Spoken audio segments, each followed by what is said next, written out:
Kita lagi naik Wisma Cito. Ini dia Wisma Citonya.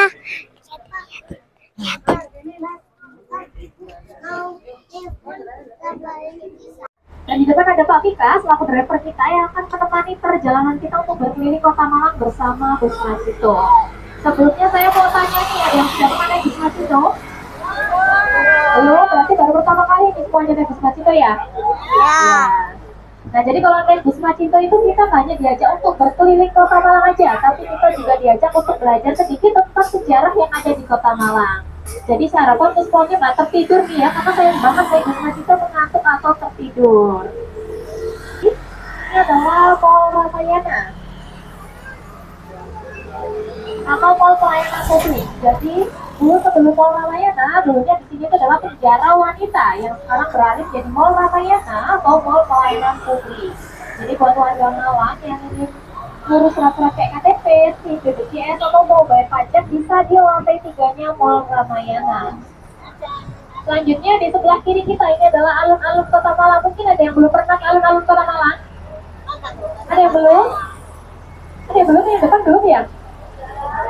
Sudah. Ini kalau boleh tahu ini semuanya warga Malang atau ada yang luar Kota Malang nih? Luar Kota Malang. Oh, Malang yang belakang Malang ya?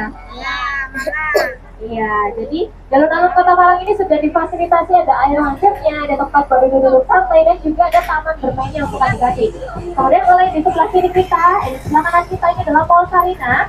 Jadi Mall Sarina itu diambil dari nama asisten rumah tangganya presiden pertama kita, yaitu Bapak I.R. Soekarno. Kemudian karena kebaktiannya kepada beliau, akhirnya namanya disematkan di nama mall, yaitu Mall Sarina. Kemudian di sebelah kanan kita ini ada patung setengah badan, itu patungnya Bapak Khairil Anwar, pencipta puisi Aku, dan di bawahnya juga terdapat puisinya. Nah, sekarang ini kita memasuki Jalan Basuki Rahmat atau Kayu Tangan Heritage. Nah, ini bisa dilihat di sebelah kanan dan kiri kita ini lampu-lampunya, tempat duduknya, trotoarnya, hampir sama seperti di Malioboro, Yogyakarta. Jadi memang di sepanjang Jalan Basuki Rahmat ini menyatukan rute Jalan Malioboro, Yogyakarta dan Jalan Braga yang ada di Bandung. Jadi harapannya masyarakat tidak perlu jauh-jauh pergi ke Jogja ataupun ke Bandung untuk merasakan suasana seperti di sana. Untuk kayu tangannya sendiri, kenapa disebut kayu tangan? Karena di sini diapit oleh dua sungai, Sungai Brantas dan Sungai Sukun, sehingga dulunya lahan di sini sangatlah subur. Akhirnya tumbuhlah tanaman yang dominan itu daunnya menyerupai jari-jari tangan. Jadi makanya disebutkan kawasan kayu tangan. Nah, di sini kalau malam, apalagi malam minggu, itu sangatlah ramai, banyak live musik dan muda-mudi, banyak tempat perkopian yang bertemakan jadul, dan semakin cantik dihiasi oleh lampu-lampu yang menyala, jadi cocok untuk berfoto-foto. Ini dinamakan dengan Simpang 4 Raja Bali. Kenapa disebut dengan Simpang 4 Raja Bali? Karena di sebelah kanan kita ini ada Cafe Lafayette ini. Dulunya adalah perusahaan penukaran uang asing, yaitu PT Raja Bali. Sehingga persimpangan tadi dinamakan dengan Simpang 4 Raja Bali. Nah, bangunan Cafe Lafayette dengan bangunan yang di depannya itu adalah bangunan yang kembar. Sehingga kalau dilihat dari jalan Kahuripan sana, itu seperti gerbang pintu masuknya menuju Jalan Semeru.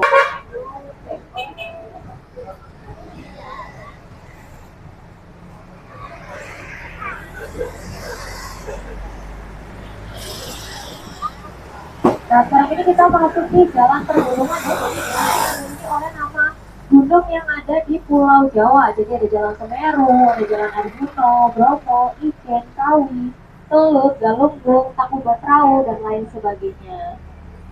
Nah, untuk Jalan Semeru sendiri ini bisa disebut sentranya terbatas karena di sebelah kiri kita ini ada Bank BNI dan juga Bank Bukopin. Kemudian di sebelah kanan ini ada Permata Bank dan juga ada Bank BRI.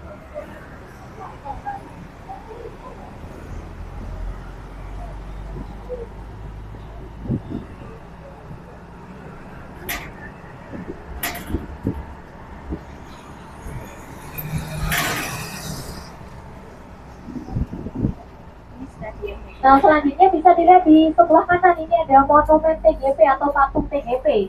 Nah, TGP itu singkatan dari Tentara Jadi Pelajar. Jadi monumen ini dibangun untuk memperingati gugurnya para pahlawan TGP. Yang di situ juga tertera nama-nama pahlawan-pahlawan yang gugur. Kemudian di sebelah kiri kita ini ada bangunan berwarna biru dan merah. Ada yang tahu ini bangunan apa? Stadion. Nah, yang tuh nggak stadion apa namanya? Stadion. Nah, jangan sampai salah keliru ya nyebutnya Kanjuruhan ya. Biasanya orang-orang ada yang nyebutnya ini Kanjuruhan. Kalau Kanjuruhan itu ada di Kepanjen di Kabupaten Malang. Nah, kalau ini Stadion Gajayana. Stadion Gajayana sendiri ini merupakan stadion tertua di Indonesia yang di dalamnya mampu menampung kurang lebih 30.000 penonton. Nah, di baliknya Stadion Gajayana itu juga terdapat kolam renang indoor. Jadi yang renang nggak takut kepanasan atau kehujanan. Kalau dulu namanya Selebat, kalau sekarang namanya kolam renang Stadion Gajayana. Jadi di dalamnya ada 2 kolam renang, ada 1 untuk orang dewasa dan 1 untuk anak-anak. Selain itu tadi di dekatnya Stadion Gajayana juga terdapat lapangan-lapangan olahraga ya, ada lapangan voli, tenis, sepak bola, dan juga ada lapangan basket. Kita ini ada bangunan warna putih dan abu-abu, ini adalah Perpustakaan Kota Malang. Jadi Perpustakaan Kota Malang ini dibangun dari perusahaan Rokok Kretek pada tahun 1965. Kemudian seiring berjalannya waktu, karena sepi, akhirnya diambil alih oleh pemerintah daerah Kota Malang pada tahun 1972. Nah, sekarang ada yang tahu nggak kita ini berada di jalan apa? Ijen, betul sekali. Biasanya di ujung sana ataupun di ujung sana itu ada yang tertuliskan Ijen Boulevard. Ada yang tahu nggak Ijen Boulevard itu berasal dari bahasa mana? Belanda. Ada yang tahu artinya? Nah, kurang tepat. Ada yang tahu? Yang warga Malang di mana orangnya kok cuma orang satu? Diragukan menjadi warga Malang nih sepertinya ya.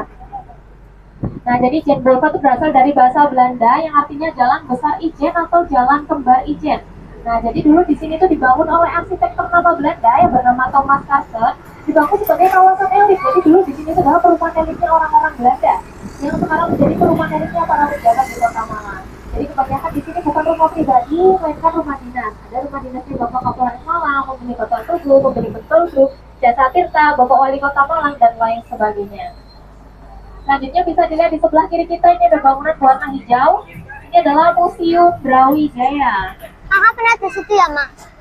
Nah, ada yang sudah pernah masuk ke Museum Brawijaya? Pernah. Nah, ada apa aja di dalamnya Museum Brawijaya? Ada gerbong mautnya. Ada gerbong lautnya, betul sekali. Ada senjata, ada bendera, dan juga ada seragam ya. Nah, jadi untuk gerbong mautnya sendiri itu dulunya untuk mengangkut 100 tahanan Indonesia dari Bondowoso ke Surabaya. Jadi 100 orang itu dipaksa masuk ke gerbong itu, sedangkan gerbongnya tidak ada ventilasinya. Akhirnya yang selamat sampai Surabaya hanya 12 orang dari 100 orang itu. Jadi makanya itulah disebutnya gerbong maut karena sudah memakan banyak korban jiwa. Kemudian tadi di depan musik juga terdapat tank ya, yang tanknya itu dulu juga pernah dipakai perang di Surabaya pada tanggal 10 November yang sekarang kita peringati sebagai hari apa? Pahlawan, betul sekali. Nah, selain itu, di sepanjang jalan Ijen ini biasanya di hari Minggu, khususnya besok, dipakai untuk CFD atau aktivitas. Dimulai dari jam 6 hingga jam 10 pagi. Jadi buat ibu bapaknya tadi adiknya nih yang mau jalan-jalan, mau olahraga atau mau kuliner, bisa datang ke jalan Ijen ini di hari Minggu dari jam 6 hingga jam 10 pagi. Nah, selanjutnya bisa dilihat di sebelah kiri kita. Ini terdapat monumen patung Trip. Nah, di sini terdapat 2 pemuda yang sedang berseragam menenteng senjata. Beliaulah sosok pahlawan Trip.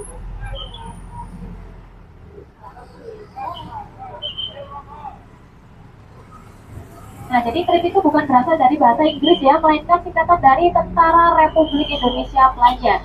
Jadi dulu itu para pelajar berperan di kawasan itu untuk mempertahankan Kota Malang pada tahun 1947, sehingga kawasan itu dulunya Jalan Salak berubah menjadi Jalan Pahlawan Trip. Jadi untuk mengenang para jasa pahlawan Trip. Nah, tidak jauh dari patung Trip tadi juga terdapat makhluknya para pahlawan Trip yang makhluknya dijadikan satu dalam satu yang lahat dan tertuliskan nama 35 tentara yang gugur.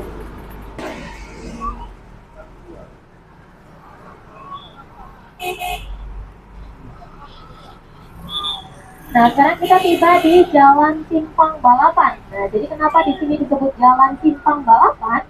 Karena dulunya di sini itu adalah tempat balapannya kuda atau tempat pacuan kuda. Tepatnya ada di gedung Polkesmas sana. Nah, taman ini dulunya adalah gerbang pintu masuknya menuju tempat pacuan kudanya. Selain itu, di tengah-tengah taman itu juga terdapat monumen patung pahlawan asli Malang, asli Sumber Majik Kulon. Namanya disebutkan di nama jalan dan nama terminal di Kota Malang. Ada yang tahu? Lampia ini dulunya adalah pusat perbelanjaan satu-satunya di Kota Malang. Jadi sudah berdiri sejak tahun 1930. Kemudian di tengah-tengah juga terdapat penunjuk arah peninggalan zaman kolonial Belanda.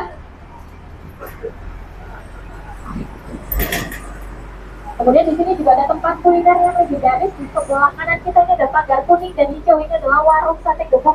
Jadi warung sate gebuk ini sudah ada sejak tahun 1920. Jadi warung sate gebuk itu menjual sate olahan daging sapi yang digebuk kemudian dibakar. Nah, sekarang kita tiba di Jalan Kauripan. Kauripan sendiri diambil dari nama kerajaan yang ada di Jawa Timur. Dan sebentar lagi di depan kita akan melewati jembatan yang bawahnya ini adalah aliran Sungai Berantas. Jembatan ini dengan jembatan yang ada di Jalan Majapahit, dengan Nusa Perindik itu adalah jembatan yang sama, jadi bisa dibilang kembar. Kemudian di depan kita akan menemui persimpangan. Kalau kita berbelok arah kiri, kita menuju belakangnya RSU atau Rumah Sakit Saiful Anwar.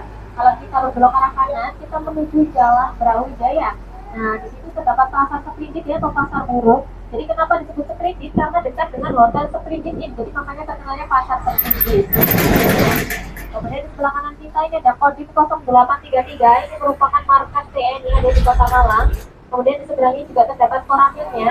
Kemudian di sebelah kiri kita ini juga ada deretan rumah dinas para pejabat TNI yang ada di Kota Malang. Mama, kiri itu mana? Kiri. Kanan.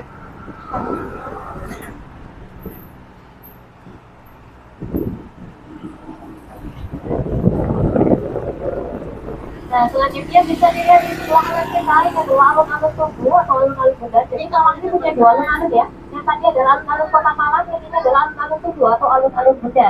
Nah, jadi dulu di sini itu cuma lapangan berbentuk bundar, tanpa ada monumen tubuhnya, tanpa ada apapun.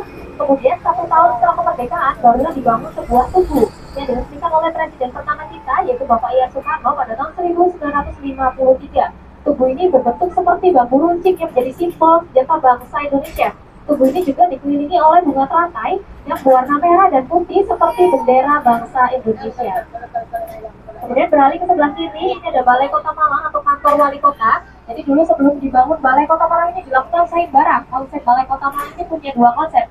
Konsep yang pertama adalah sebagai pendingin alami, jadi makanya dibuatlah banyak jendela karena dulu belum ada AC. Konsep yang kedua adalah sebagai benteng pertahanan. Jadi kalau dilihat dari atas, Balai Kota Malang ini berbentuk seperti huruf M. Nah, beralih ke sebelah kanan, ini ada bangunan berwarna putih. Ini adalah Wisma Kemapel. Nah, jadi Wisma Kemapel ini dulunya adalah penginapan para pejabat tinggi kolonial Belanda. Jadi dulunya ini adalah penginapan yang mewah, yang di dalamnya ada basement atau terowongan yang bisa menembus sampai ke